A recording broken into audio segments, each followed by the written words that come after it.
This is an audio sample of Love on Maruba Island by Terry M. Bethel. Customer reviews. This is my first book by the author, and I was absolutely stunned. The book draws a clear parallel between real life and fiction. I love the main character. The author beautifully illustrated the ups and downs we face as humans. I love the hope and zest for life I found in this book. Spiritually speaking, this book reaffirmed that if you believe, true love is out there ordained and waiting for you. Trust me, your spirit will be full after reading. Verified Amazon customer. Love on Maruba Island is a beautiful, dreamy, love story where the author pulls you in and allows you to become an active participant in the life of an innocent small-town girl who blossoms into a beautiful young woman. The hills and valleys in Love on Maruba leave you aghast, but you never want the story to end.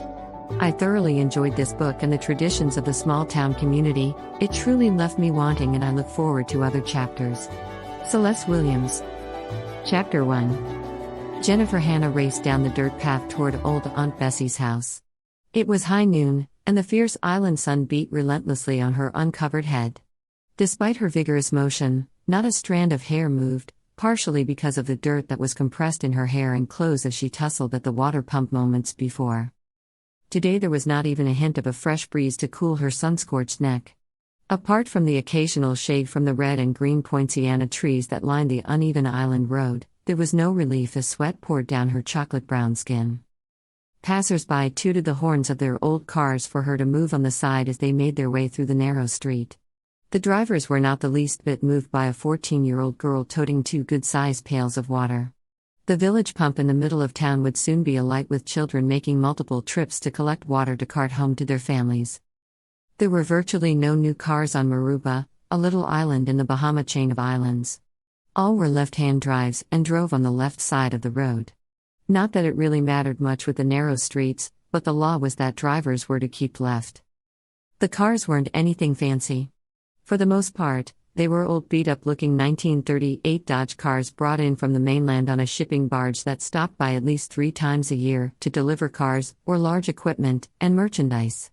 Most of them looked the same, except they were either silver or a light blue color, with a green double-digit license plate, with white numbers that read Maruba on top, and Bahamas at the bottom. The natives walked, rode their bicycles, or a tired old mule to work their farms. To have a car was a matter of luxury, even if it was really old. "I've got to make it back before Daddy gets home," Jenny murmured as she tried unsuccessfully to contain the water that swirled from the 2 buckets in her hand. The last time Jenny came too late, she tasted her father's wrath. If she had any hopes of eating lunch today, she would have to do so before he found some reason to lash out at her. Jenny recalled yesterday's fiasco. By now, the whole village remembered it. As usual, her life was the talk of the town. Despite the idyllic surrounding on the quaint tropical island in the West Indies, Jenny's life was like the water in her bucket, a virtual swirling frenzy. Jenny wondered how she would avoid her aunt, who stood waiting for her today. Aunt Bessie was always angry, which didn't do anything to help her already frightening features. Her face had a permanent scowl that just drew attention to the age lines around her pursed, dark brown lips and her piercing black eyes.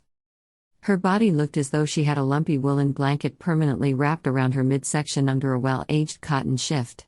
The fact that most of her teeth were slightly twisted, yet had enough space to accommodate at least 2 grains of cooked rice did not help to soften Bessie's features at all. Jenny's mind drifted to the events of the day before. She had been late again with the buckets of water. It didn't matter that she had to make several trips to the pump to fill their galvanized tubs.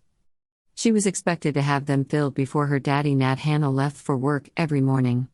Nat fumed as he barged onto the front porch and emptied her meager portion of food onto the rocky ground below. "If you know what's good for you, girl, you'd make haste with your chores," Nat bawled at her. Of course, that was before she had a chance to explain why she was late.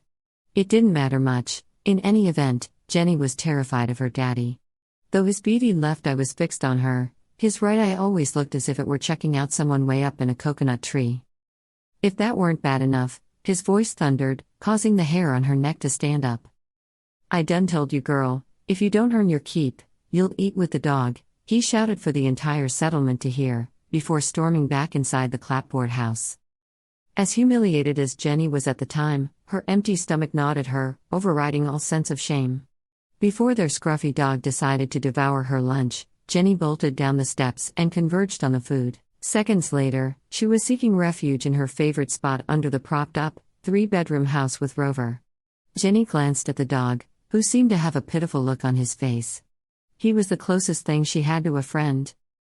"It ain't so bad, Rover, at least this time Daddy didn't whoop me in front of the neighbors."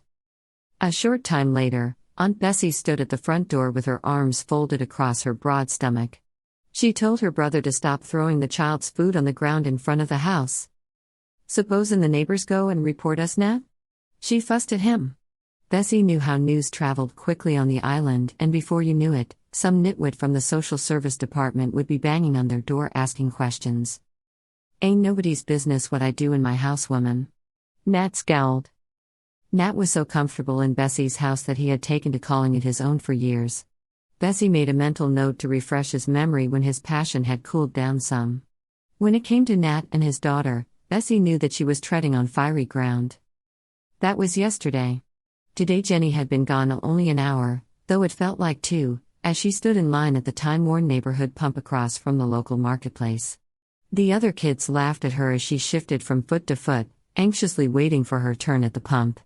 Jenny looked as though she was the last in a line of 20 at the outdoor toilet with very little chance of relieving herself before the inevitable happened. Her expression was one of desperation. Almost everybody in town had to collect their water from the local pump. There was no running water or electricity in any of the houses in the village except for some of the richer folks who lived on the hill or on the outskirts of town like the Fords, the Alburys, and a few other white families. A good amount of the locals who lived further inland were fortunate to have their own water pumps as well as rainwater collection bins. All the village kids had chores just like she did, but their folks didn't have a hankerin' to whoop them every day. Most of the older folks were already tending to their crops before daybreak and expected the household chores to be done by the time they returned home. That left quite a bit of time to get things done, especially in homes with 4 and 5 kids to share the chores. But there was only Jenny in her home with her dad and old aunt. So much of the house chores and some of the field chores rested squarely on her little shoulders. Some of the kids played on the swing across the street. They took turns pushing each other back and forth on the used truck tire attached by a rope to an overhanging branch of the large shade tree. Everyone in the village knew about Jenny's mean family, but it didn't stop them from teasing her. Blake Smith was the main contender. His father knew Jenny's daddy well. In fact, it was Mr. Smith who made it his business to inform the entire settlement of the affairs in Jenny's home. Not that he had to. Nat never tried to hide his distaste for his daughter. "Oh, you're gonna get another whooping, girl," Blake squawked as he turned the tap low to a virtual drizzle as Jenny waited in line. "Not half as bad as you're gonna get from me if you don't hurry up, Blake Smith." Jenny railed at him, shaking her fist in the air. The other kids laughed. This seemed the high point of their day. Blake always provoked Jenny at the pump, and though she was a spindly-looking girl, Jenny was full of fire. Her big almond-shaped eyes would light up when she was about to get in a tussle with Blake. It wasn't long before some passerby had to literally peel Jenny from Blake's back. Today was no different. Jenny rode Blake like an untamed stallion, grabbing, biting, and pounding him until, as always, someone intervened. Now her overalls were muddy, and her coarse stubby plaits rerouted themselves to stick out like grisly mud-covered spears of an African warrior.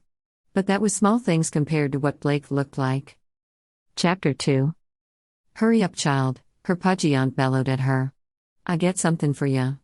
Aunt Bessie stood on the porch anxiously waiting for Jenny's return. Jenny knew all too well what that was, but today she had just about as much licks as she could take. Her aunt stood briskly, hitting the thin switch from the old tamarind tree in her hand, stopping only to shift a tight curler that peeped from her multicolored floral headscarf. "Didn't I tell you to be back with the water before my spit dried?" She hollered at her niece, causing their neighbors to take note of their private affairs one more time. Jenny grunted a reply under her breath, acknowledging her aunt's question. Why the old bat just didn't buy a watch like most people was beyond her understanding. Besides, there wasn't much spit on the rock today. If the old buzzard had a cold, her spit wouldn't dry up so fast. "Humph," Jenny huffed. Aunt Bessie just had a hankerin' to whoop someone. She dropped the buckets at her aunt's feet, splashing a little of its contents on her broad uncovered toes. "Not today, you old buzzard." Jenny whispered as she jumped off the porch and scurried under the old propped-up clapboard house. "I'd rather spend the day with my friend." Jenny crawled on her belly to Rover, who was fixed on spending most of his day escaping the heat as usual, underneath Aunt Bessie's house. For most of the neighbors, the show was over until the next time. Unfortunately, pulling up a big rock next to their old rickety tin roof houses to watch Jenny was the next best thing to a picture show for the less occupied stragglers. Just as Jenny was about to come out from hiding, Aunt Bessie bolted out of the house with thunderous speed. She was all dressed up in her funeral black with a sad look pasted across her freshly powdered face. Her head was free of the pink sponge hair curlers, which seemed to be a permanent fixture to her head nowadays, even if she had nowhere to go. "Where you goin', Aunt Bessie?" Jenny asked, dusting herself off as she scrambled from the rubble where she had hidden under the house with the dog. "Now that's a foolish question. Can't you hear the drums? There's a funeral in town, and I have to pay my respects." Jenny grinned. Her aunt never missed a funeral, don't care who was in the box. "Well, you sure look grieved. Have a nice time," Jenny coaxed the older lady. "Oh, thanks, child, but I do hope it ain't nobody I know that's passed." Ever since Jenny knew her auntie, it was talked through the town that Bessie Mae Francis was the settlement's faithful funeral finder. She could never pass up a good cry. Course, she had to see who was in the box and what they had on so that she could be in the know when the locals gathered in the backyard to gossip about the day's events. Aunt Bessie always complained that the place just wasn't the same as in years gone by when you knew everyone on the island. It was times like this that Jenny believed that there was a God. 'Cause it was surely his miraculous hands that got her aunt to forget the licks she was about to pan out on her lil' backside earlier. God wasn't such a big deal in her family since April 7, 1958. That was the day Jenny was born. Since that day, Nat Hanna believed God had gone on vacation. She heard it many times before. By now, it was no secret. "If it wasn't for that lil' nappy-head, broad-lipped girl, my wife would still be here with us today," her daddy scowled. Nat Hanna had always been a quarrelsome, boisterous man. He wasn't much to look at. But if you could just excuse his face, his body was good and strong. Just what the women thought was needful of a family man. A fisherman by profession, Nat had doted on Jenny's mother. He claimed she was the best thing that ever happened to him since the government built the dock in the harbor next to the marketplace. In fact, when he married Muffin Pratt, Nat put aside all his vices. He stopped drinking, gambling, and even fighting in the street.